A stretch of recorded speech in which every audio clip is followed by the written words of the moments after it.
살다 보면 예상치 못한 순간의 타인으로부터 깊은 상처를 받을 때가 있습니다. 특히 믿고 의지했던 가까운 관계에서 비롯된 상처는 더욱 아프게 다가오죠. 우리는 호의를 베풀고 이해하려 노력하며 때로는 헌신적인 희생까지 감수하지만 돌아오는 것은 냉담한 무시, 비웃음, 심지어는 교묘한 가스라이팅일 수도 있습니다. 왜 어떤 사람들은 우리의 순수한 마음을 이용하고 오히려 우리를 깎아내리려 할까요? 왜 우리는 그들의 변덕에 휘둘리고 그들의 평가에 그토록 마음을 졸이며 관계를 유지하려 애쓰는 걸까요? 오늘은 이러한 관계의 중심에 있는 나르시시스트, 즉 자기애성 성격 경향을 가진 사람들이 본능적으로 불편해하고 싫어하는 5가지 행동에 대해 이야기해 보려 합니다. 이 행동들을 실천하게 되면 신기하게도 그들은 당신의 삶에서 자연스럽게 멀어져 갈 것입니다. 더 이상 그들에게 휘둘리지 않고 진정한 자신을 되찾을 수 있게 될 것입니다. 우리는 때때로 주변 사람들을, 특히 소중한 가족, 친구, 연인을 기쁘게 하려고 노력합니다. 하지만 지나치게 타인을 배려하는 과정에서 정작 자신의 감정을 뒷전으로 미루는 경우가 많습니다. 건강한 관계는 결코 일방적인 희생을 강요하지 않습니다. 여기 오랫동안 힘든 인간관계로 고통받았던 한 남자의 이야기가 있습니다. 민준 씨는 직장 동료인 수진 씨와의 관계 때문에 끊임없이 스트레스를 받았습니다. 수진 씨는 늘 자신의 이야기가 중심이 되어야 했고 타인의 성공은 쉽게 폄하하곤 했습니다. 민준 씨가 새로운 프로젝트를 성공적으로 이끌었을 때 그녀는 그 프로젝트는 원래 쉬운 거였잖아. 누구나 할 수 있어 라며 그의 노력을 평가절하했습니다. 힘든 과정을 거쳐 자격증 시험에 합격했을 때도 그 자격증, 요즘은 별로 쓸모도 없대 라며 축하 대신 냉소적인 반응을 보였습니다. 민준 씨는 처음에는 대수롭지 않게 넘기려 했지만 시간이 지날수록 수진 씨의 말 한마디 한마디에 자존감이 깎여나가는 것을 느꼈습니다. 그러던 어느 날 민준 씨는 우연히 심리상담 전문가의 강연을 듣게 되었습니다. 강연자는 나르시시스트의 특징에 대해 설명하며 그들은 자신만의 세계가 확고하며 그 세계에 균열을 내는 것을 극도로 싫어한다고 말했습니다. 또한 나르시시스트는 타인을 통제하고 자신의 우월감을 확인받으려 하기 때문에 이러한 시도를 좌절시키는 행동을 보이면 자연스럽게 관계를 끊으려 한다고 덧붙였습니다. 강연을 들은 민준 씨는 용기를 내어 수진 씨에게 변화를 시도하기로 결심했습니다. 다음 날 수진 씨가 또다시 타인의 성과를 깎아내리는 발언을 했을 때 민준 씨는 처음으로 이렇게 말했습니다. 수진 씨, 그건 좀 지나친 말씀이시네요. 단호하고 차분한 민준 씨의 반응에 수진 씨는 당황한 표정을 지었습니다. 늘 당연하게 여겼던 민준 씨의 순종적인 태도가 아니었기 때문입니다. 그날 이후 수진 씨는 눈에 띄게 민준 씨를 피하기 시작했습니다. 자신의 말에 반박하는 사람과의 관계를 더 이상 유지할 필요를 느끼지 못한 것이겠죠. 이제부터 나르시시스트들이 본능적으로 싫어하는 5가지 행동에 대해 자세히 알아보겠습니다. 혹시 지금 당신의 머릿속에 떠오르는 누군가가 있다면 오늘 이야기에 귀 기울여 주세요. 그리고 이 행동들을 당신의 삶에 적용해 보세요. 그들이 당신 곁을 떠나는 순간 당신은 비로소 진정한 자유와 평온을 얻게 될 것입니다. 첫 번째 행동은 바로 당신의 감정에 선을 긋는 것입니다. 나르시시스트들은 종종 타인의 감정을 자신의 소유물처럼 여기는 경향이 있습니다. 그들은 당신의 기쁨, 슬픔, 분노, 심지어는 죄책감까지도 마음대로 조종하려 합니다. 당신이 감정적으로 흔들릴 때 그들은 자신의 존재감을 확인하고 우월감을 느끼죠. 하지만 당신이 감정적으로 반응하는 대신 명확하게 선을 긋는다면 그들의 조종은 더 이상 통하지 않게 됩니다. 여기 또 다른 이야기가 있습니다. 직장 상사 박 부장 때문에 힘든 나날을 보내고 있는 선아 씨의 이야기입니다. 박 부장은 감정 기복이 심하고 자신의 기분이 조금이라도 상하면 주변 사람들에게 화풀이를 하곤 했습니다. 특히 섬세하고 배려심 깊은 선아 씨는 박 부장의 감정 쓰레기통이 되기 일쑤였습니다. 박 부장은 내가 이렇게 힘든 건 다 자네 때문이야. 자네가 일을 제대로 처리했으면 내가 이렇게 화가 났겠어. 라며 늘 자신의 감정적 책임을 선아 씨에게 떠넘겼습니다. 처음에는 박 부장을 존경했던 선아 씨는 그의 비난을 감당하며 자신의 부족함 때문이라고 자책했습니다. 하지만 시간이 지날수록 박 부장의 행동은 점점 더 심해졌고 선아 씨는 감정적으로 지쳐갔습니다. 그러던 어느 날 선아 씨는 용기를 내어 박 부장에게 이렇게 말했습니다. 부장님, 부장님의 감정은 부장님께서 책임지셔야 합니다. 제게 화를 내신다고 해서 해결될 문제는 아닙니다. 선아 씨의 단호한 태도에 박 부장은 당황한 듯 말을 잃었습니다. 늘 자신의 감정적 배출구 역할을 했던 선아 씨가 더 이상 예전처럼 반응하지 않자 당황스러움과 불쾌감을 느낀 것이죠. 그날 이후 박 부장은 이전처럼 함부로 선아 씨에게 감정적으로 대하지 못했습니다. 선아 씨가 더 이상 자신의 감정적 조종에 휘둘리지 않는다는 것을 깨달았기 때문입니다. 나르시시스트들은 타인의 감정을 쉽게 통제할 수 있다고 믿지만 당신이 감정적인 선을 긋는 순간 그들의 힘은 약해집니다. 중요한 것은 감정적으로 격앙되지 않고 차분하고 단호하게 자신의 감정을 지키는 것입니다. 두 번째 행동은 그들의 문제에 책임을 지지 않는 것입니다. 나르시시스트들은 자신의 잘못을 인정하지 않고 모든 문제의 원인을 타인에게 전가하려는 경향이 강합니다. 그들은 당신을 희생양으로 삼아 자신의 책임을 회피하고 죄책감을 느끼게 만들어 당신을 조종하려 합니다. 하지만 당신이 그들의 문제에 더 이상 책임을 지지 않겠다고 선언한다면 그들의 전략은 무력화됩니다. 이번에는 오랜 친구와의 관계에서 어려움을 겪었던 주희 씨의 이야기입니다. 주희 씨의 친구 미영 씨는 늘 자신이 피해자라고 주장하며 모든 불행의 원인을 주변 사람들에게 돌리는 습관이 있었습니다. 미영 씨는 일이 잘못될 때마다 내가 그때 제대로 도와주지 않아서 이렇게 된 거야. 내가 이렇게 힘든 건 다 너 때문이야. 와 같은 말을 습관처럼 내뱉었습니다. 주희 씨는 오랜 친구였기에 미영 씨의 하소연을 들어주고 가능한 선에서 도움을 주려 노력했습니다. 하지만 미영 씨의 요구는 점점 더 늘어났고 마치 주희 씨를 자신의 문제 해결사처럼 여기는 듯했습니다. 어느 날 미영 씨는 늦은 밤 주희 씨에게 전화를 걸어와 다짜고짜 짜증 섞인 목소리로 불만을 쏟아냈습니다. 내 인생이 왜 이렇게 꼬이는지 모르겠어. 다들 나만 힘들게 해. 너도 마찬가지야. 주희 씨는 더 이상 미영 씨의 끝없는 불평을 들어줄 기분이 아니었습니다. 그래서 차분하게 이렇게 말했습니다. 미영아, 내가 힘든 건 알겠지만 그건 내 문제야. 나는 내 문제까지 책임져 줄 수는 없어. 주희 씨의 말에 미영 씨는 잠시 침묵했습니다. 늘 자신의 감정적인 쓰레기통 역할을 해왔던 주희 씨의 예상 밖의 반응에 당황한 것이죠. 주희 씨는 이어서 덧붙였습니다. 내 문제는 내가 스스로 해결해야 해. 나는 내가 혼자 힘으로 이겨낼 수 있다고 믿어. 예전 같았으면 미영 씨는 억울함을 호소하며 주희 씨를 비난했겠지만 그날 이후 미영 씨는 이전처럼 주희 씨에게 의존하려 들지 않았습니다. 주희 씨가 더 이상 자신의 문제까지 떠안아주지 않을 것이라는 것을 깨달았기 때문입니다. 나르시시스트들은 책임을 회피하고 타인에게 죄책감을 심어주려 하지만 당신이 그건 내 문제야 라고 선을 긋는 순간 그들의 시도는 좌절됩니다. 세 번째 행동은 당신의 의견을 명확히 표현하는 것입니다. 나르시시스트들은 자신이 항상 옳다고 믿으며 타인의 의견을 무시하거나 폄하하는 경향이 있습니다. 그들은 당신이 자신의 의견에 순종하고 동조하기를 바라며 반박하거나 다른 의견을 제시하는 것을 극도로 싫어합니다. 하지만 당신이 자신의 생각과 의견을 당당하게 표현한다면 그들은 당신을 더 이상 쉽게 통제할 수 없다는 것을 느끼게 됩니다. 이번에는 직장 내 나르시시스트 상사 때문에 어려움을 겪었던 지훈 씨의 이야기입니다. 지훈 씨의 상사는 독선적이고 권위적인 태도로 유명했습니다.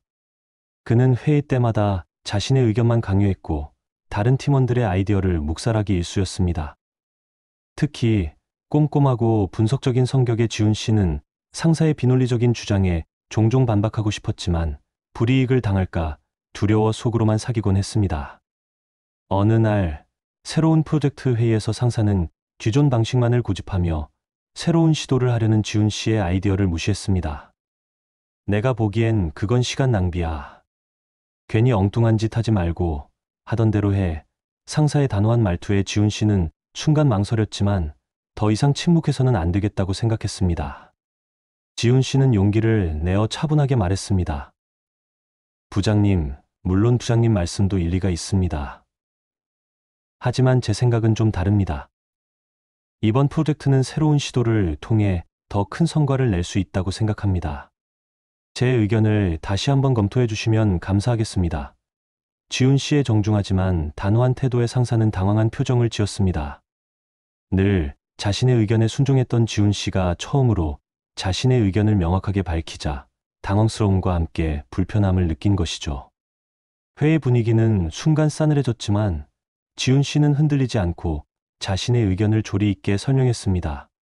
그날 이후 상사는 이전처럼 함부로 지훈 씨의 의견을 묵살하지 못했습니다. 지훈 씨가 더 이상 자신의 권위에 굴복하는 사람이 아니라는 것을 깨달았기 때문입니다. 나르시시스트들은 자신의 의견이 절대적이라고 믿지만 당신이 자신의 의견을 당당하게 표현하는 순간 그들의 권위는 흔들리기 시작합니다. 중요한 것은 감정적으로 대립하기보다 논리적이고 차분하게 자신의 의견을 전달하는 것입니다. 네 번째 행동은 그들의 특권 의식을 지적하는 것입니다. 나르시시스트들은 자신을 특별하고 우월한 존재라고 생각하며 타인으로부터 특별한 대우를 받는 것을 당연하게 여깁니다. 그들은 자신에게는 특별한 권리가 있다고 믿으며 타인에게는 엄격한 잣대를 들이대면서 자신에게는 관대한 태도를 보입니다. 하지만 당신이 그들의 특권 의식을 지적하고 부당한 대우에 대해 항의한다면 그들은 자신의 특별함이 깨지는 것에 분노하며 당신을 멀리하려 할 것입니다. 이번에는 연인 관계에서 나르시시스트 성향의 남자친구 때문에 힘든 시간을 보냈던 소영 씨의 이야기입니다. 소영 씨의 남자친구는 데이트 비용을 거의 부담하지 않았고 데이트 코스나 시간도 늘 자신의 편의에 맞춰 정하려 했습니다. 소영 씨가 불만을 제기하면 남자친구는 나는 원래 바쁜 사람이잖아. 너는 나를 좀 더 이해해줘야지. 내가 너를 얼마나 사랑하는지 알잖아. 그런 걸로 섭섭해하면 안 되지. 라며 감정적으로 회피하거나 오히려 소영 씨를 탓했습니다. 소영 씨는 남자친구의 자기중심적인 태도에 지쳐갔지만 혹시 내가 너무 예민한 걸까? 라는 생각에 불만을 제대로 표현하지 못했습니다.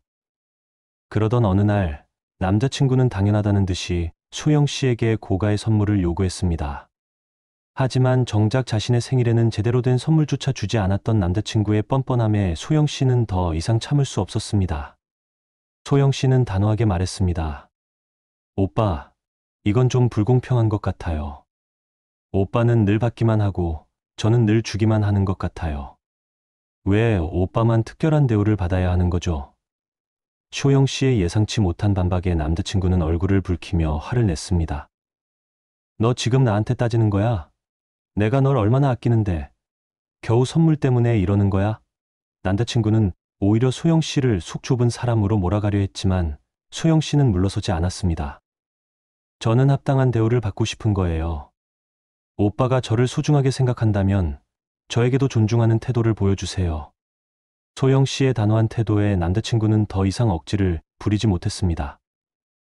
그날 이후 남자친구는 이전처럼 노골적으로 특권 의식을 드러내거나 부당한 요구를 하지 못했습니다. 소영 씨가 더 이상 자신의 특별함을 인정해주지 않을 것이라는 것을 깨달았기 때문입니다. 나르시시스트들은 자신이 특별한 존재라고 믿고 싶어 하지만 당신이 그들의 특권 의식을 지적하는 순간 그들의 환상은 깨지고 현실을 직시하게 됩니다.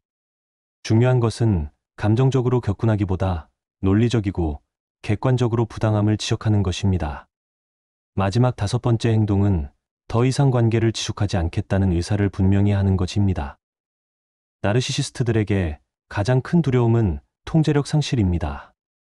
그들은 당신을 자신의 영향력 아래 두고 언제든 마음대로 조종할 수 있어야 안심합니다. 하지만 당신이 더 이상 관계를 지속할 의사가 없음을 분명히 밝히는 순간 그들은 절망감과 무력감을 느끼며 당신에게서 멀어지려 할 것입니다. 이번에는 오랜 시간 동안 나르시시스트 엄마와의 관계 때문에 고통받았던 혜진 씨의 이야기입니다. 혜진 씨의 엄마는 딸을 자신의 소유물처럼 여기며 모든 것을 통제하려 했습니다.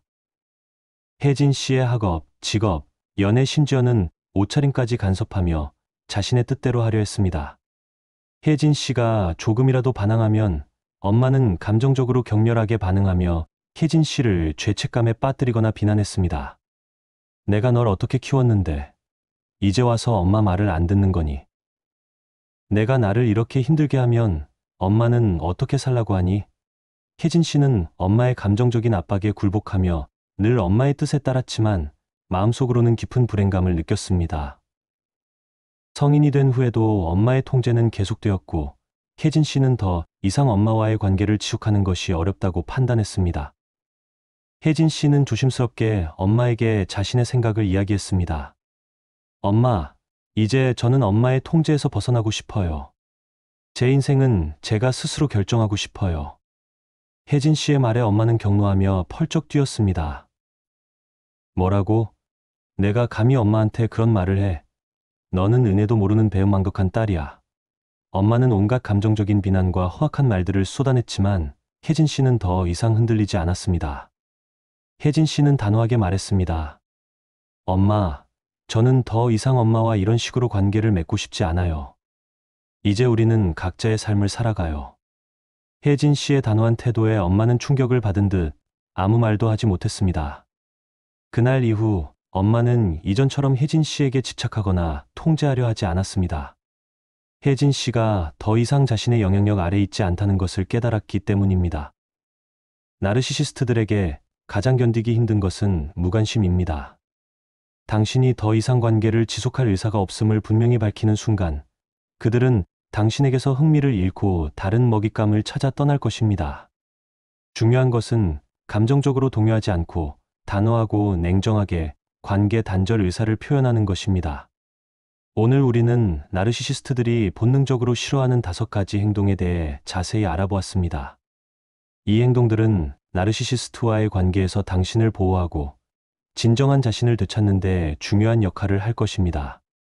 다시 한번 강조하지만 나르시시스트와의 관계에서 가장 중요한 것은 자신을 지키는 것입니다. 그들의 감정적인 공격과 조종에 휘둘리지 않고 자신의 감정과 의견을 소중히 여기며 건강한 경계를 설정하는 것이 무엇보다 중요합니다. 오늘 이야기가 여러분에게 작은 용기와 위로가 되었기를 바랍니다. 혹시 오늘 내용과 관련하여 궁금한 점이나 나누고 싶은 이야기가 있다면 언제든 댓글로 남겨주세요. 함께 고민하고 함께 성장해 나가도록 하겠습니다.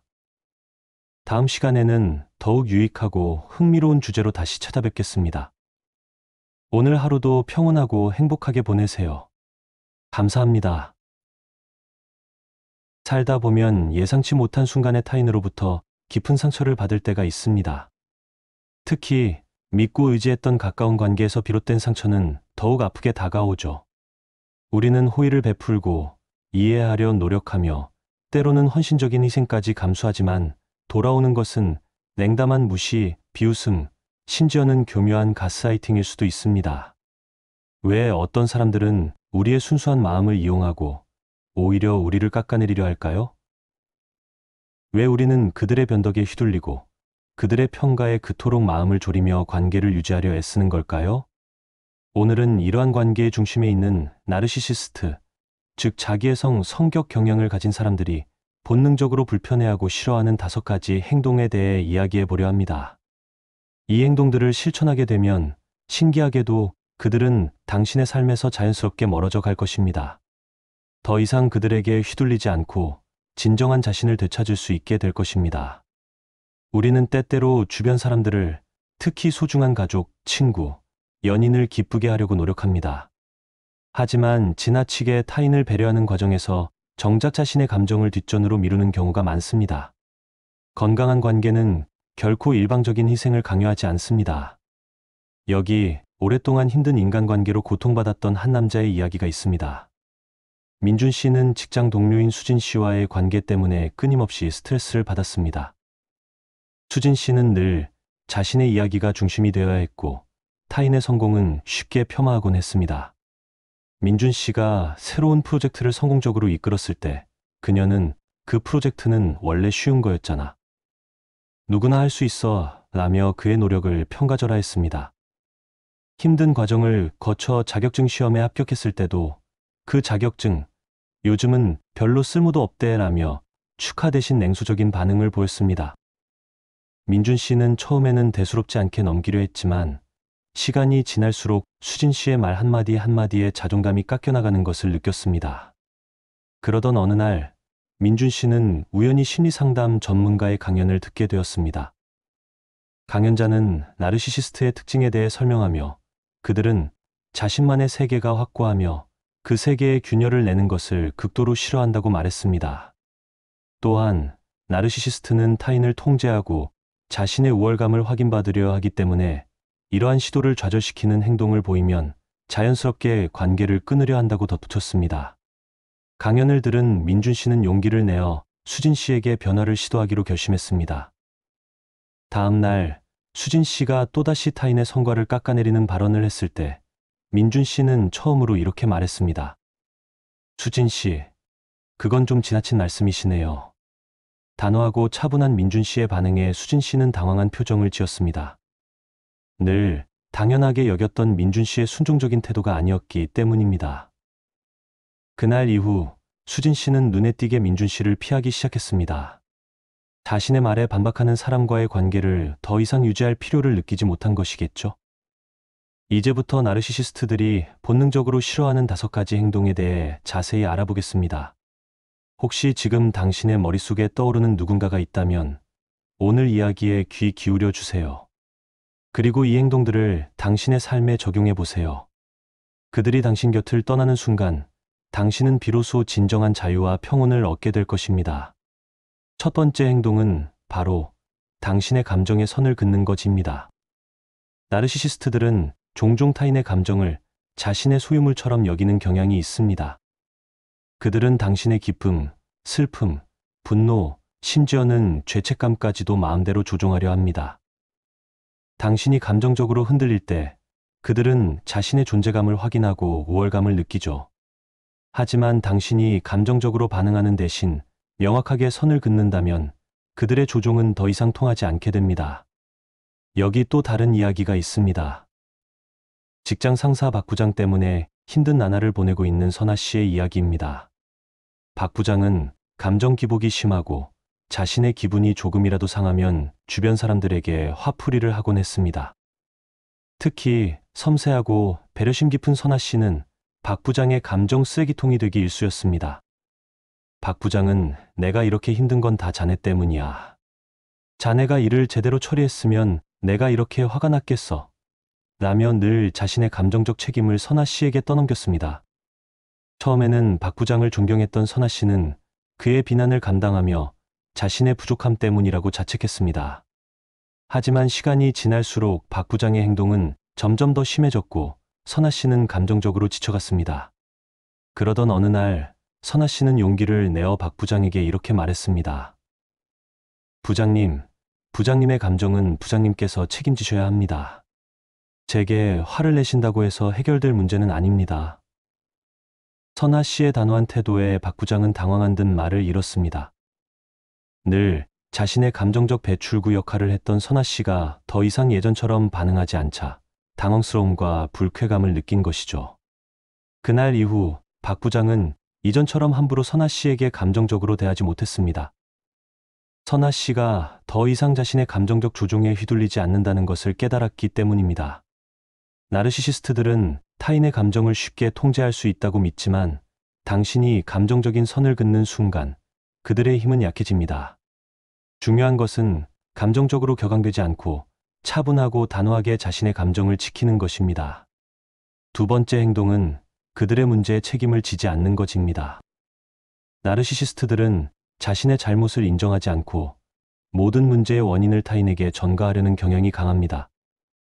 그들은 당신을 희생양으로 삼아 자신의 책임을 회피하고 죄책감을 느끼게 만들어 당신을 조종하려 합니다. 하지만 당신이 그들의 문제에 더 이상 책임을 지지 않겠다고 선언한다면 그들의 전략은 무력화됩니다. 이번에는 오랜 친구와의 관계에서 어려움을 겪었던 주희 씨의 이야기입니다. 주희 씨의 친구 미영 씨는 늘 자신이 피해자라고 주장하며 모든 불행의 원인을 주변 사람들에게 돌리는 습관이 있었습니다. 미영 씨는 일이 잘못될 때마다 내가 그때 제대로 도와주지 않아서 이렇게 된 거야. 내가 이렇게 힘든 건 다 너 때문이야. 와 같은 말을 습관처럼 내뱉었습니다. 주희 씨는 오랜 친구였기에 미영 씨의 하소연을 들어주고 가능한 선에서 도움을 주려 노력했습니다. 하지만 미영 씨의 요구는 점점 더 늘어났고 마치 주희 씨를 자신의 문제 해결사처럼 여기는 듯했습니다. 어느 날 미영 씨는 늦은 밤 주희 씨에게 전화를 걸어와 다짜고짜 짜증 섞인 목소리로 불만을 쏟아냈습니다. 내 인생이 왜 이렇게 꼬이는지 모르겠어. 다들 나만 힘들게 해. 너도 마찬가지야. 주희 씨는 더 이상 미영 씨의 끝없는 불평을 들어줄 기분이 아니었습니다. 그래서 차분하게 이렇게 말했습니다. 미영아, 내가 힘든 건 알겠지만 그건 내 문제야. 나는 내 문제까지 책임져 줄 수는 없어. 주희 씨의 말에 미영 씨는 잠시 침묵했습니다. 늘 자신의 감정적인 쓰레기통 역할을 해왔던 주희 씨의 예상 밖의 반응에 당황한 것이죠. 주희 씨는 이어서 덧붙였습니다. 내 문제는 내가 스스로 해결해야 해. 나는 내가 혼자 힘으로 이겨낼 수 있다고 믿어. 예전 같았으면 미영 씨는 억울함을 호소하며 주희 씨를 비난했겠지만 그날 이후 미영 씨는 이전처럼 주희 씨에게 의존하려 들지 않았습니다. 주희 씨가 더 이상 자신의 문제까지 떠안아주지 않을 것이라는 것을 깨달았기 때문입니다. 나르시시스트들은 책임을 회피하고 타인에게 죄책감을 심어주려 하지만 당신이 그건 내 문제야 라고 선을 긋는 순간 그들의 시도는 좌절됩니다.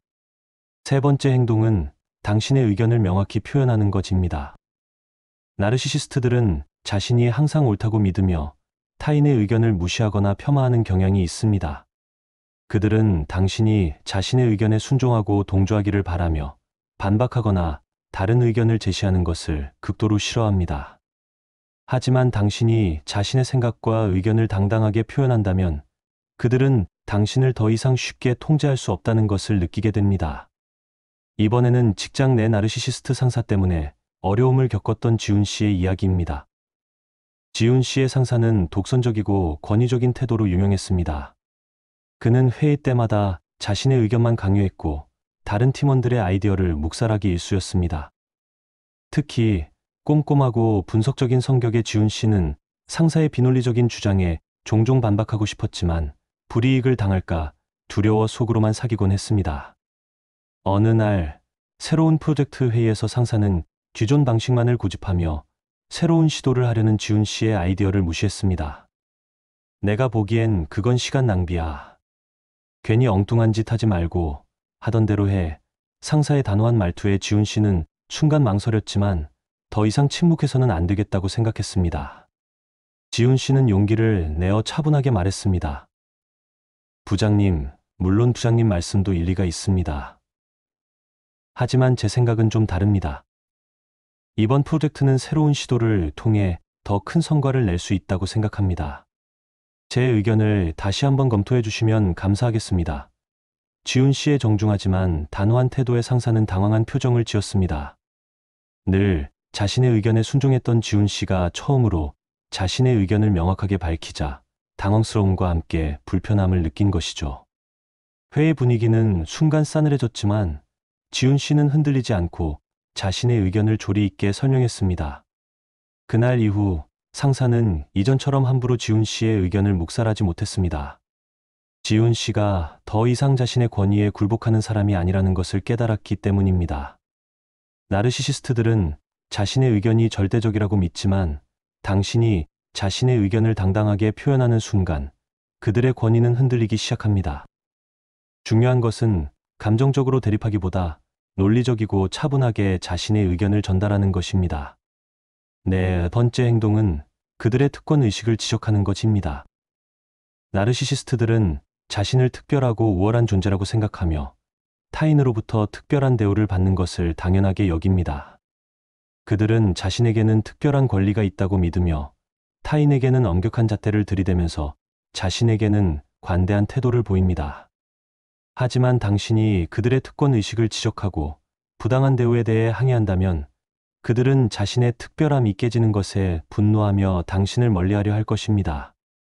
이번에는 연인 관계에서 나르시시스트 성향의 남자친구 때문에 힘든 시간을 보냈던 소영 씨의 이야기입니다. 소영 씨의 남자친구는 데이트 비용을 거의 부담하지 않았고 데이트 코스나 시간도 늘 자신의 편의에 맞춰 정하려 했습니다. 소영 씨가 불만을 제기하면 남자친구는 나는 원래 바쁜 사람이잖아. 너는 나를 좀 더 이해해줘야지. 내가 너를 얼마나 사랑하는지 알잖아. 그런 걸로 섭섭해하면 안 되지. 라며 감정적으로 회피하거나 오히려 소영 씨를 탓했습니다. 소영 씨는 남자친구의 자기중심적인 태도에 지쳐갔지만 혹시 내가 너무 예민한 걸까? 라는 생각에 불만을 제대로 표현하지 못했습니다. 그러던 어느 날 남자친구는 당연하다는 듯이 소영 씨에게 고가의 선물을 요구했습니다. 하지만 정작 자신의 생일에는 제대로 된 선물조차 주지 않았던 남자친구의 뻔뻔함에 소영 씨는 더 이상 참을 수 없었습니다. 소영 씨는 단호하게 말했습니다. 오빠, 이건 좀 불공평한 것 같아요. 오빠는 늘 받기만 하고 저는 늘 주기만 하는 것 같아요. 왜 오빠만 특별한 대우를 받아야 하는 거죠? 소영 씨의 예상치 못한 반박에 남자친구는 얼굴을 붉히며 화를 냈습니다. 너 지금 나한테 따지는 거야? 내가 널 얼마나 아끼는데 겨우 선물 때문에 이러는 거야? 남자친구는 오히려 소영 씨를 속 좁은 사람으로 몰아가려 했지만 소영 씨는 물러서지 않았습니다. 저는 합당한 대우를 받고 싶은 거예요. 오빠가 저를 소중하게 생각한다면 저에게도 존중하는 태도를 보여주세요. 소영 씨의 단호한 태도에 남자친구는 더 이상 억지를 부리지 못했습니다. 그날 이후 남자친구는 이전처럼 노골적으로 특권 의식을 드러내거나 부당한 요구를 하지 못했습니다. 소영 씨가 더 이상 자신의 특별함을 인정해주지 않을 것이라는 것을 깨달았기 때문입니다. 나르시시스트들은 자신이 특별한 존재라고 믿고 싶어 하지만 당신이 그들의 특권 의식을 지적하는 순간 그들의 환상은 깨지고 현실을 직시하게 됩니다. 중요한 것은 감정적으로 격분하기보다 논리적이고 객관적으로 부당함을 지적하는 것입니다.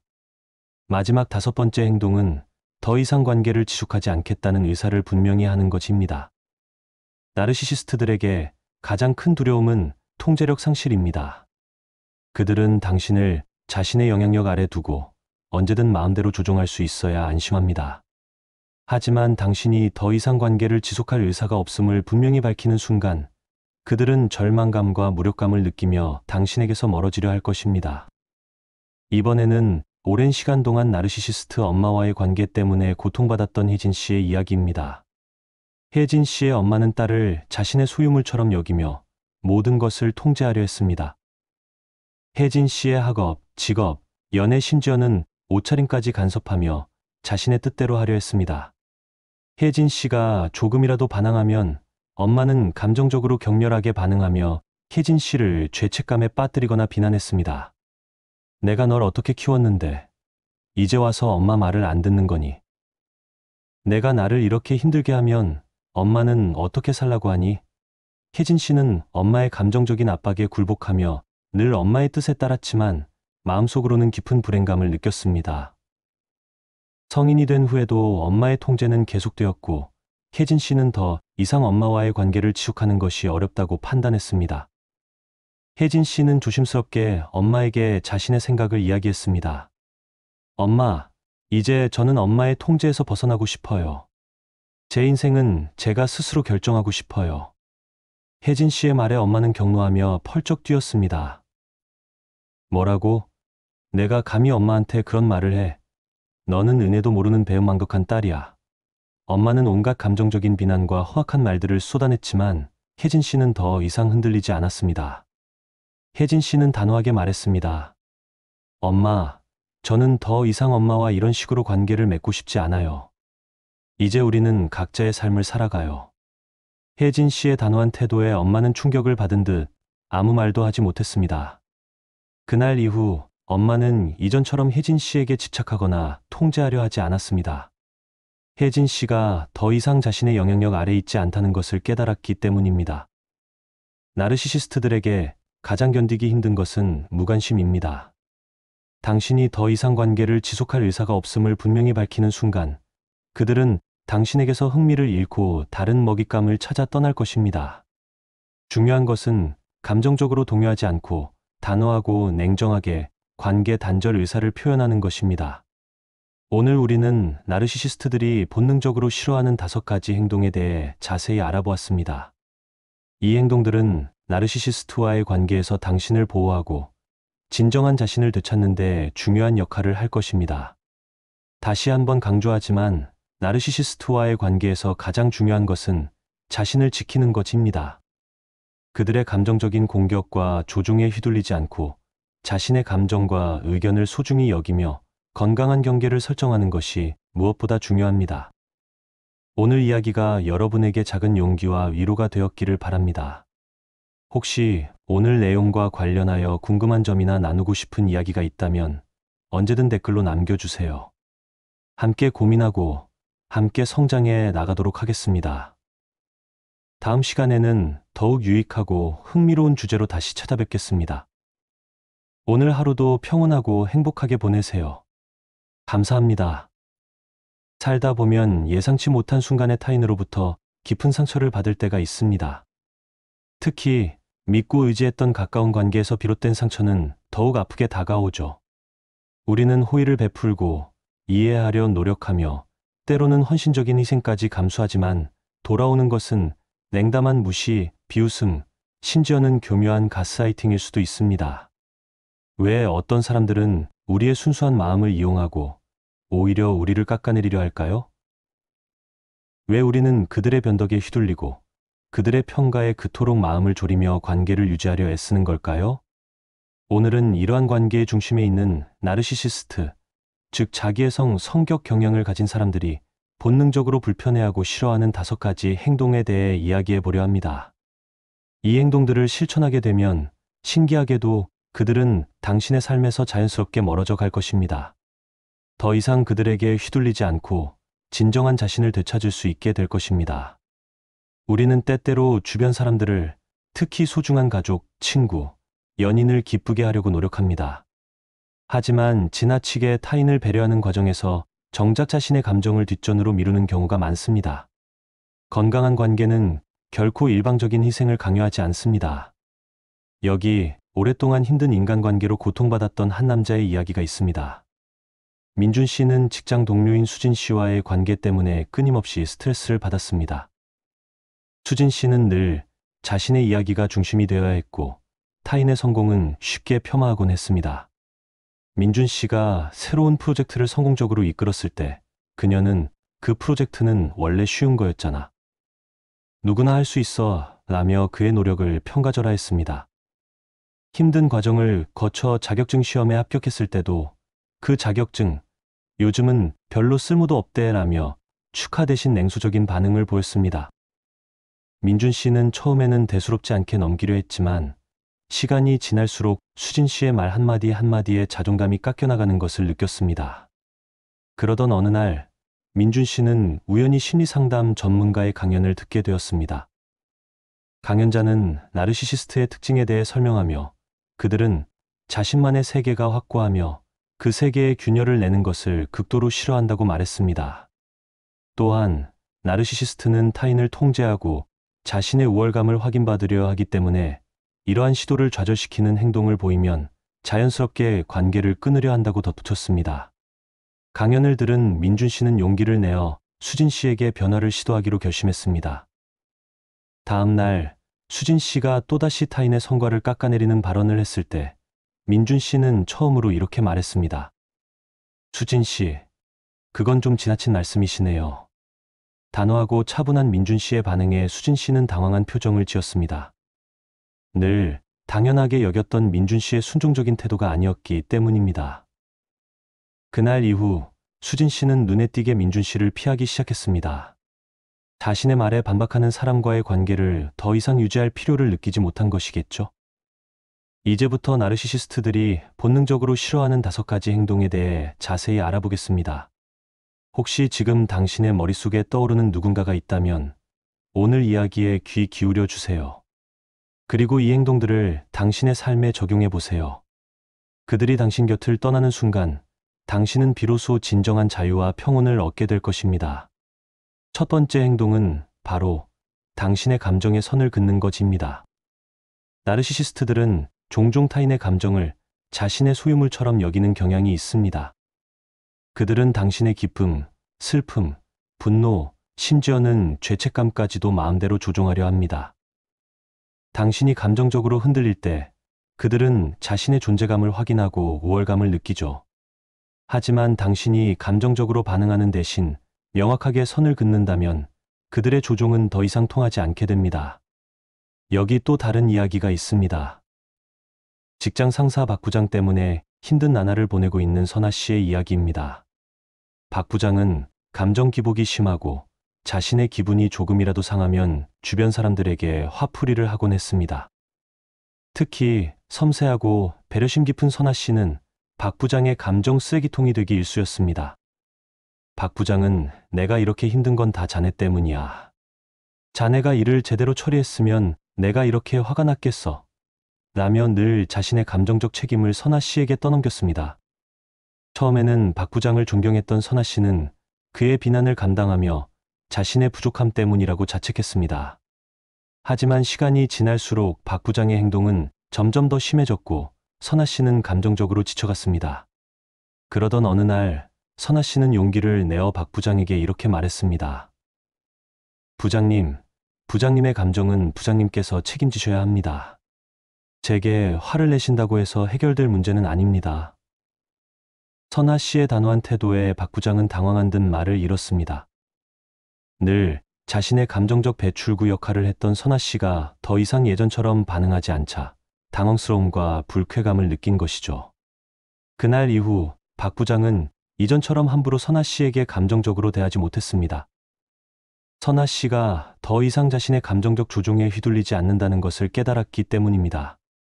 나르시시스트들은 타인의 감정을 쉽게 통제할 수 있다고 믿지만 당신이 감정적인 선을 긋는 순간 그들의 힘은 약해집니다.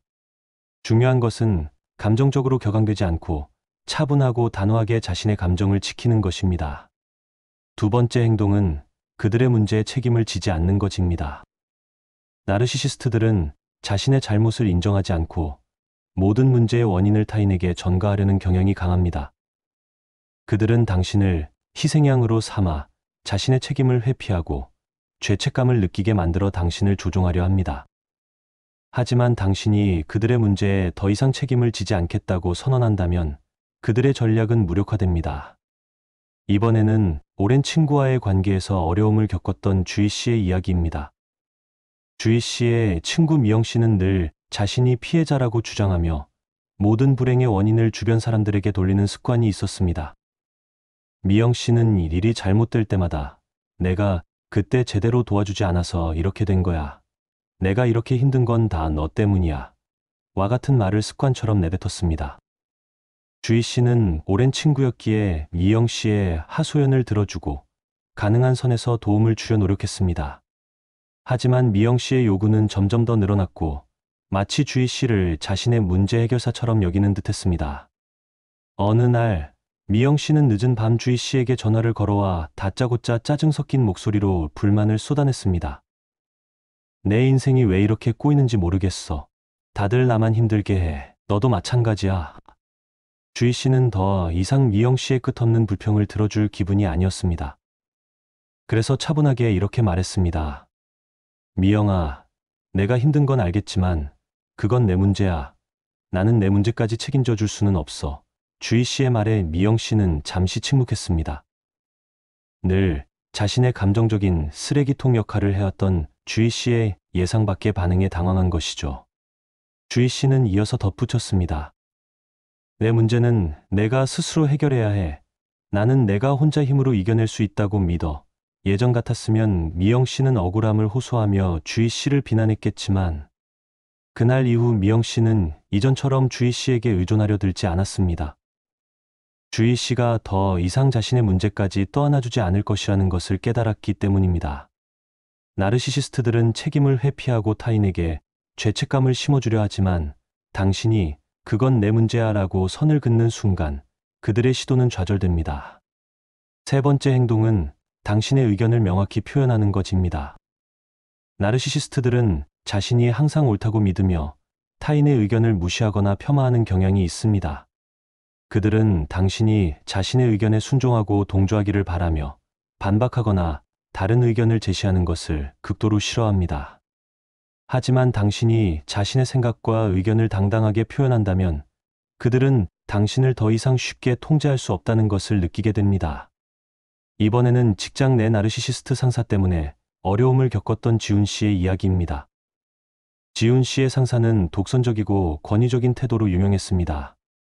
그는 회의 때마다 자신의 의견만 강요했고 다른 팀원들의 아이디어를 묵살하기 일쑤였습니다.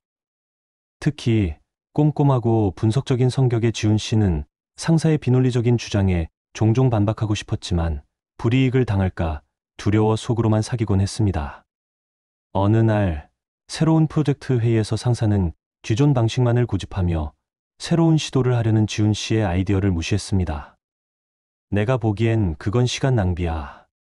괜히 엉뚱한 짓 하지 말고 하던 대로 해. 상사의 단호한 말투에 지훈 씨는 순간 망설였지만 더 이상 침묵해서는 안 되겠다고 생각했습니다.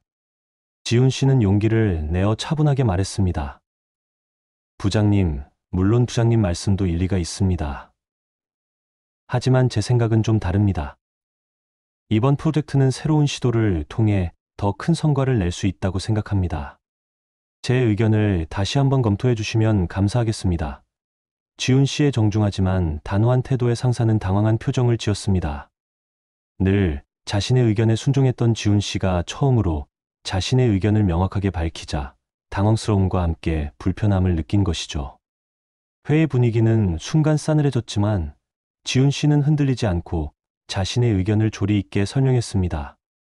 그날 이후 상사는 이전처럼 함부로 지훈 씨의 의견을 묵살하지 못했습니다.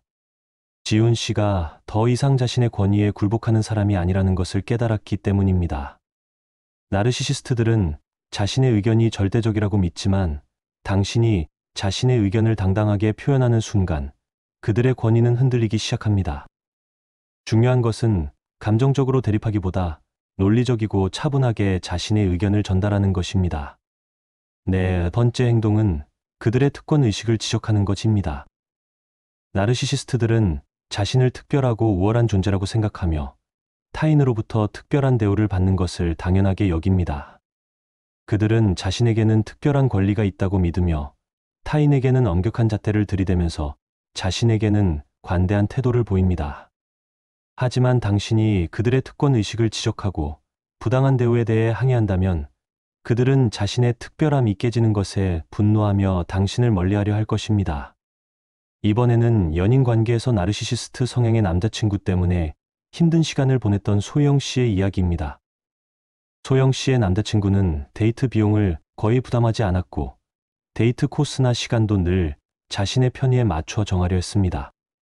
소영 씨가 불만을 제기하면 남자친구는 나는 원래 바쁜 사람이잖아. 너는 나를 좀 더 이해해줘야지. 내가 너를 얼마나 사랑하는지 알잖아. 그런 걸로 섭섭해하면 안 되지. 라며 감정적으로 회피하거나 오히려 소영 씨를 탓했습니다. 소영 씨는 남자친구의 자기중심적인 태도에 지쳐갔지만 혹시 내가 너무 예민한 걸까? 라는 생각에 불만을 제대로 표현하지 못했습니다. 그러던 어느 날 남자친구는 당연하다는 듯이 소영 씨에게 고가의 선물을 요구했습니다.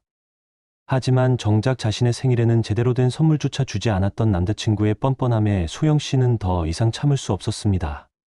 소영 씨는 단호하게 말했습니다. 오빠, 이건 좀 불공평한 것 같아요. 오빠는 늘 받기만 하고 저는 늘 주기만 하는 것 같아요. 왜 오빠만 특별한 대우를 받아야 하는 거죠? 소영 씨의 예상치 못한 반박에 남자친구는 얼굴을 붉히며 화를 냈습니다. 너 지금 나한테 따지는 거야? 내가 널 얼마나 아끼는데 겨우 선물 때문에 이러는 거야? 남자친구는 오히려 소영 씨를 속 좁은 사람으로 몰아가려 했지만 소영 씨는 물러서지 않았습니다. 저는 합당한 대우를 받고 싶은 거예요. 오빠가 저를 소중하게 생각한다면 저에게도 존중하는 태도를 보여주세요. 소영 씨의 단호한 태도에 남자친구는 더 이상 억지를 부리지 못했습니다. 그날 이후 남자친구는 이전처럼 노골적으로 특권 의식을 드러내거나 부당한 요구를 하지 못했습니다. 소영 씨가 더 이상 자신의 특별함을 인정해주지 않을 것이라는 것을 깨달았기 때문입니다. 나르시시스트들은 자신이 특별한 존재라고 믿고 싶어 하지만 당신이 그들의 특권 의식을 지적하는 순간 그들의 환상은 깨지고 현실을 직시하게 됩니다. 중요한 것은 감정적으로 격분하기보다 논리적이고 객관적으로 부당함을 지적하는 것입니다. 마지막 다섯 번째 행동은 더 이상 관계를 지속하지 않겠다는 의사를 분명히 하는 것입니다. 나르시시스트들에게 가장 큰 두려움은 통제력 상실입니다. 그들은 당신을 자신의 영향력 아래 두고 언제든 마음대로 조종할 수 있어야 안심합니다. 하지만 당신이 더 이상 관계를 지속할 의사가 없음을 분명히 밝히는 순간 그들은 절망감과 무력감을 느끼며 당신에게서 멀어지려 할 것입니다.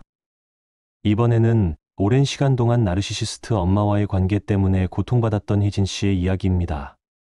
혜진 씨의 엄마는 딸을 자신의 소유물처럼 여기며 모든 것을 통제하려 했습니다. 혜진 씨의 학업, 직업, 연애 심지어는 옷차림까지 간섭하며 자신의 뜻대로 하려 했습니다. 혜진 씨가 조금이라도 반항하면 엄마는 감정적으로 격렬하게 반응하며 혜진 씨를 죄책감에 빠뜨리거나 비난했습니다.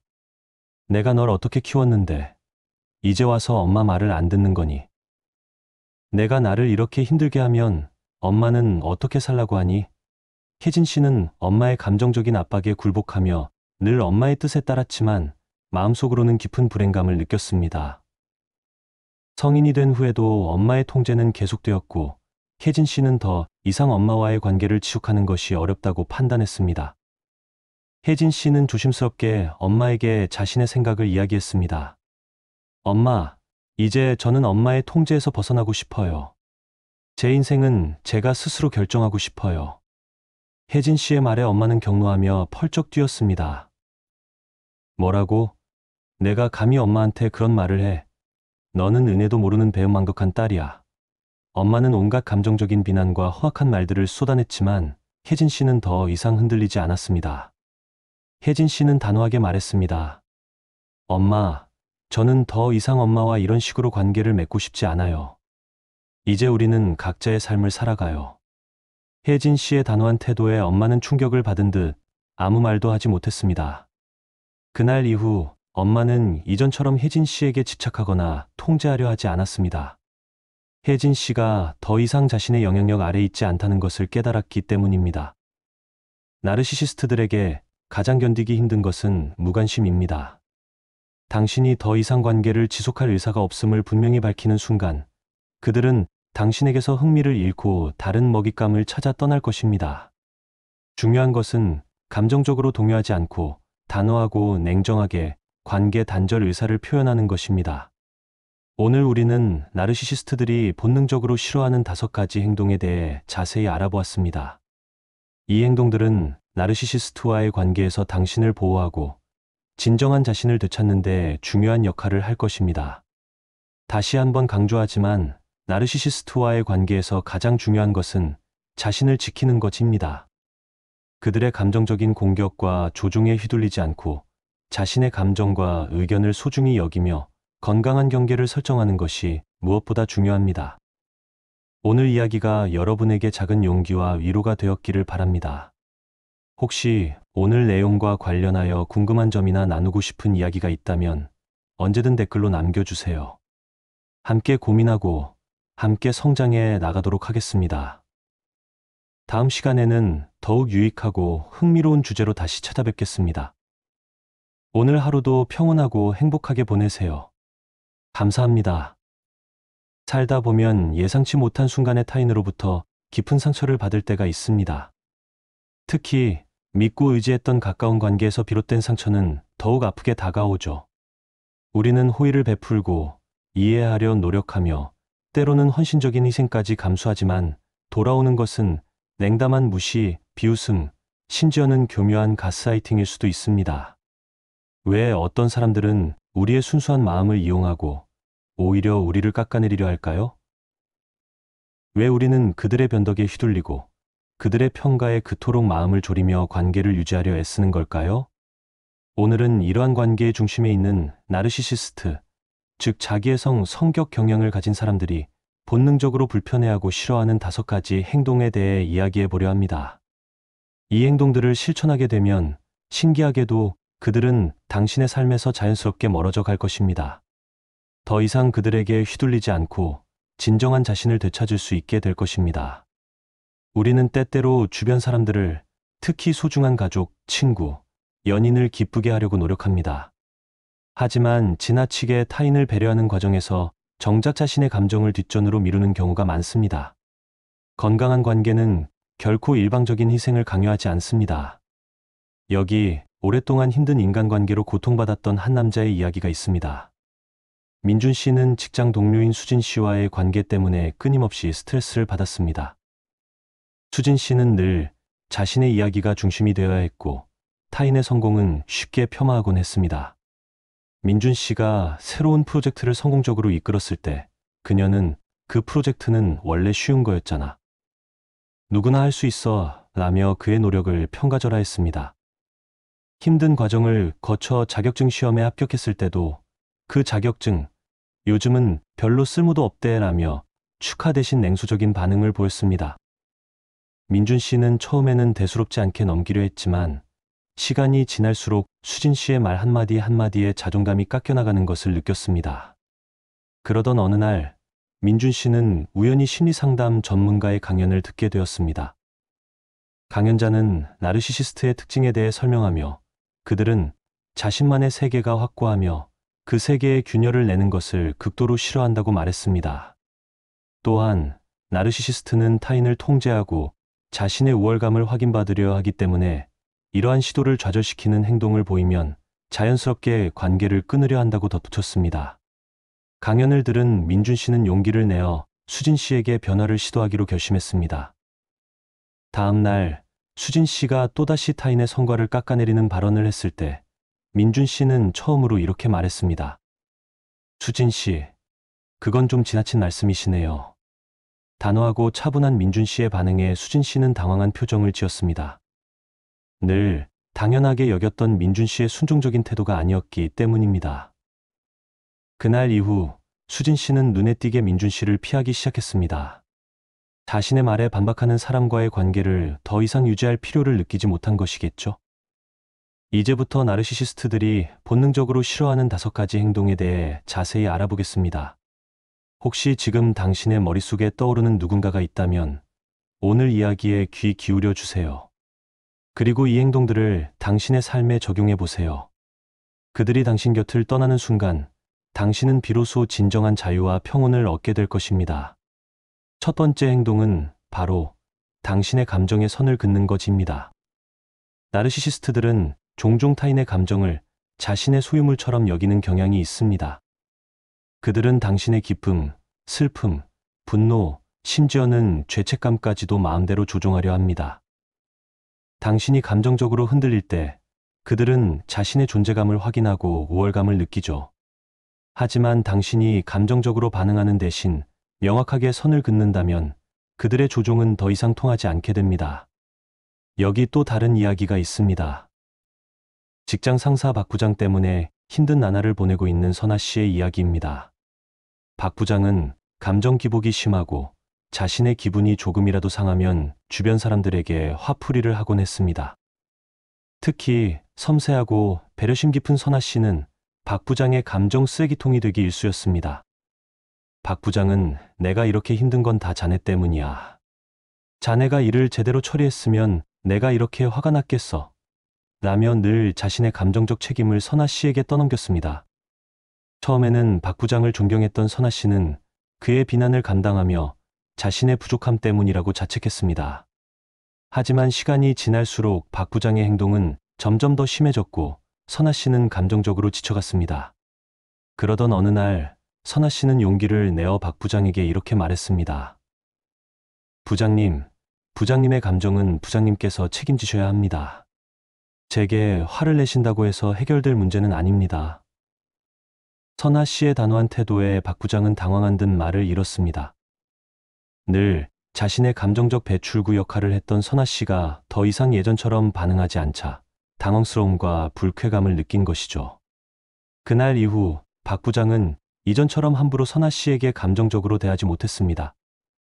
선아 씨가 더 이상 자신의 감정적 조종에 휘둘리지 않는다는 것을 깨달았기 때문입니다. 나르시시스트들은 타인의 감정을 쉽게 통제할 수 있다고 믿지만 당신이 감정적인 선을 긋는 순간 그들의 힘은 약해집니다. 중요한 것은 감정적으로 격앙되지 않고 차분하고 단호하게 자신의 감정을 지키는 것입니다. 두 번째 행동은 그들의 문제에 책임을 지지 않는 것입니다. 나르시시스트들은 자신의 잘못을 인정하지 않고 모든 문제의 원인을 타인에게 전가하려는 경향이 강합니다. 그들은 당신을 희생양으로 삼아 자신의 책임을 회피하고 죄책감을 느끼게 만들어 당신을 조종하려 합니다. 하지만 당신이 그들의 문제에 더 이상 책임을 지지 않겠다고 선언한다면 그들의 전략은 무력화됩니다.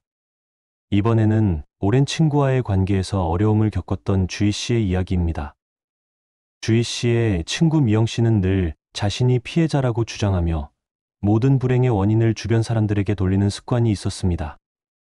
미영 씨는 일이 잘못될 때마다 내가 그때 제대로 도와주지 않아서 이렇게 된 거야. 내가 이렇게 힘든 건 다 너 때문이야. 와 같은 말을 습관처럼 내뱉었습니다. 주희 씨는 오랜 친구였기에 미영 씨의 하소연을 들어주고 가능한 선에서 도움을 주려 노력했습니다. 하지만 미영 씨의 요구는 점점 더 늘어났고 마치 주희 씨를 자신의 문제 해결사처럼 여기는 듯했습니다. 어느 날 미영 씨는 늦은 밤 주희 씨에게 전화를 걸어와 다짜고짜 짜증 섞인 목소리로 불만을 쏟아냈습니다. 내 인생이 왜 이렇게 꼬이는지 모르겠어. 다들 나만 힘들게 해. 너도 마찬가지야. 주희 씨는 더 이상 미영 씨의 끝없는 불평을 들어줄 기분이 아니었습니다. 그래서 차분하게 이렇게 말했습니다. 미영아, 내가 힘든 건 알겠지만 그건 내 문제야. 나는 내 문제까지 책임져 줄 수는 없어. 주희 씨의 말에 미영 씨는 잠시 침묵했습니다.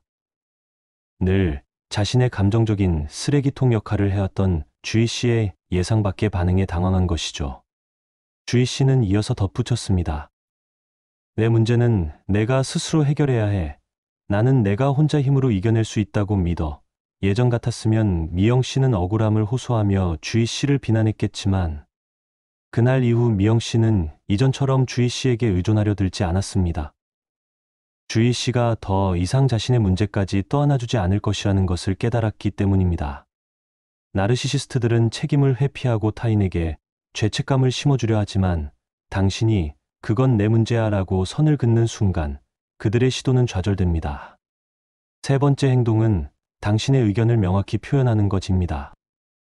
나르시시스트들은 자신이 항상 옳다고 믿으며 타인의 의견을 무시하거나 폄하하는 경향이 있습니다. 그들은 당신이 자신의 의견에 순종하고 동조하기를 바라며 반박하거나 다른 의견을 제시하는 것을 극도로 싫어합니다. 하지만 당신이 자신의 생각과 의견을 당당하게 표현한다면 그들은 당신을 더 이상 쉽게 통제할 수 없다는 것을 느끼게 됩니다. 이번에는 직장 내 나르시시스트 상사 때문에 어려움을 겪었던 지훈 씨의 이야기입니다. 지훈 씨의 상사는 독선적이고 권위적인 태도로 유명했습니다. 그는 회의 때마다 자신의 의견만 강요했고 다른 팀원들의 아이디어를 묵살하기 일쑤였습니다. 특히 꼼꼼하고 분석적인 성격의 지훈 씨는 상사의 비논리적인 주장에 종종 반박하고 싶었지만 불이익을 당할까 두려워 속으로만 사귀곤 했습니다. 어느 날 새로운 프로젝트 회의에서 상사는 기존 방식만을 고집하며 새로운 시도를 하려는 지훈 씨의 아이디어를 무시했습니다. 내가 보기엔 그건 시간 낭비야. 괜히 엉뚱한 짓 하지 말고 하던 대로 해. 상사의 단호한 말투에 지훈 씨는 순간 망설였지만 더 이상 침묵해서는 안 되겠다고 생각했습니다. 지훈 씨는 용기를 내어 차분하게 말했습니다. 부장님, 물론 부장님 말씀도 일리가 있습니다. 하지만 제 생각은 좀 다릅니다. 이번 프로젝트는 새로운 시도를 통해 더 큰 성과를 낼 수 있다고 생각합니다. 제 의견을 다시 한번 검토해 주시면 감사하겠습니다. 지훈 씨의 정중하지만 단호한 태도의 상사는 당황한 표정을 지었습니다. 늘 자신의 의견에 순종했던 지훈 씨가 처음으로 자신의 의견을 명확하게 밝히자 당황스러움과 함께 불편함을 느낀 것이죠. 회의 분위기는 순간 싸늘해졌지만 지훈 씨는 흔들리지 않고 자신의 의견을 조리 있게 설명했습니다. 그날 이후 상사는 이전처럼 함부로 지훈 씨의 의견을 묵살하지 못했습니다. 지훈 씨가 더 이상 자신의 권위에 굴복하는 사람이 아니라는 것을 깨달았기 때문입니다. 나르시시스트들은 자신의 의견이 절대적이라고 믿지만 당신이 자신의 의견을 당당하게 표현하는 순간 그들의 권위는 흔들리기 시작합니다. 중요한 것은 감정적으로 대립하기보다 논리적이고 차분하게 자신의 의견을 전달하는 것입니다. 네 번째 행동은 그들의 특권 의식을 지적하는 것입니다. 나르시시스트들은 자신을 특별하고 우월한 존재라고 생각하며 타인으로부터 특별한 대우를 받는 것을 당연하게 여깁니다. 그들은 자신에게는 특별한 권리가 있다고 믿으며 타인에게는 엄격한 잣대를 들이대면서 자신에게는 관대한 태도를 보입니다. 하지만 당신이 그들의 특권 의식을 지적하고 부당한 대우에 대해 항의한다면 그들은 자신의 특별함이 깨지는 것에 분노하며 당신을 멀리하려 할 것입니다. 이번에는 연인 관계에서 나르시시스트 성향의 남자친구 때문에 힘든 시간을 보냈던 소영 씨의 이야기입니다. 소영 씨의 남자친구는 데이트 비용을 거의 부담하지 않았고 데이트 코스나 시간도 늘 자신의 편의에 맞춰 정하려 했습니다. 소영 씨가 불만을 제기하면 남자친구는 나는 원래 바쁜 사람이잖아. 너는 나를 좀 더 이해해줘야지. 내가 너를 얼마나 사랑하는지 알잖아. 그런 걸로 섭섭해하면 안 되지. 라며 감정적으로 회피하거나 오히려 소영 씨를 탓했습니다. 소영 씨는 남자친구의 자기중심적인 태도에 지쳐갔지만 혹시 내가 너무 예민한 걸까? 라는 생각에 불만을 제대로 표현하지 못했습니다. 그러던 어느 날 남자친구는 당연하다는 듯이 소영 씨에게 고가의 선물을 요구했습니다. 하지만 정작 자신의 생일에는 제대로 된 선물조차 주지 않았던 남자친구의 뻔뻔함에 소영 씨는 더 이상 참을 수 없었습니다. 소영 씨는 단호하게 말했습니다. 오빠, 이건 좀 불공평한 것 같아요. 오빠는 늘 받기만 하고 저는 늘 주기만 하는 것 같아요. 왜 오빠만 특별한 대우를 받아야 하는 거죠? 소영 씨의 예상치 못한 반박에 남자친구는 얼굴을 붉히며 화를 냈습니다. 너 지금 나한테 따지는 거야? 내가 널 얼마나 아끼는데 겨우 선물 때문에 이러는 거야? 남자친구는 오히려 소영 씨를 속 좁은 사람으로 몰아가려 했지만 소영 씨는 물러서지 않았습니다. 저는 합당한 대우를 받고 싶은 거예요. 오빠가 저를 소중하게 생각한다면 저에게도 존중하는 태도를 보여주세요. 소영 씨의 단호한 태도에 남자친구는 더 이상 억지를 부리지 못했습니다. 그날 이후 남자친구는 이전처럼 노골적으로 특권 의식을 드러내거나 부당한 요구를 하지 못했습니다. 소영 씨가 더 이상 자신의 특별함을 인정해주지 않을 것이라는 것을 깨달았기 때문입니다. 나르시시스트들은 자신이 특별한 존재라고 믿고 싶어 하지만 당신이 그들의 특권 의식을 지적하는 순간 그들의 환상은 깨지고 현실을 직시하게 됩니다. 중요한 것은 감정적으로 격분하기보다 논리적이고 객관적으로 부당함을 지적하는 것입니다. 마지막 다섯 번째 행동은 더 이상 관계를 지속하지 않겠다는 의사를 분명히 하는 것입니다. 나르시시스트들에게 가장 큰 두려움은 통제력 상실입니다. 그들은 당신을 자신의 영향력 아래 두고 언제든 마음대로 조종할 수 있어야 안심합니다. 하지만 당신이 더 이상 관계를 지속할 의사가 없음을 분명히 밝히는 순간 그들은 절망감과 무력감을 느끼며 당신에게서 멀어지려 할 것입니다. 이번에는 오랜 시간 동안 나르시시스트 엄마와의 관계 때문에 고통받았던 혜진 씨의 이야기입니다. 혜진 씨의 엄마는 딸을 자신의 소유물처럼 여기며 모든 것을 통제하려 했습니다. 혜진 씨의 학업, 직업, 연애 심지어는 옷차림까지 간섭하며 자신의 뜻대로 하려 했습니다. 혜진 씨가 조금이라도 반항하면 엄마는 감정적으로 격렬하게 반응하며 혜진 씨를 죄책감에 빠뜨리거나 비난했습니다. 내가 널 어떻게 키웠는데 이제 와서 엄마 말을 안 듣는 거니? 내가 나를 이렇게 힘들게 하면 엄마는 어떻게 살라고 하니? 혜진 씨는 엄마의 감정적인 압박에 굴복하며 늘 엄마의 뜻에 따랐지만 마음속으로는 깊은 불행감을 느꼈습니다. 성인이 된 후에도 엄마의 통제는 계속되었고 혜진 씨는 더 이상 엄마와의 관계를 지속하는 것이 어렵다고 판단했습니다. 혜진 씨는 조심스럽게 엄마에게 자신의 생각을 이야기했습니다.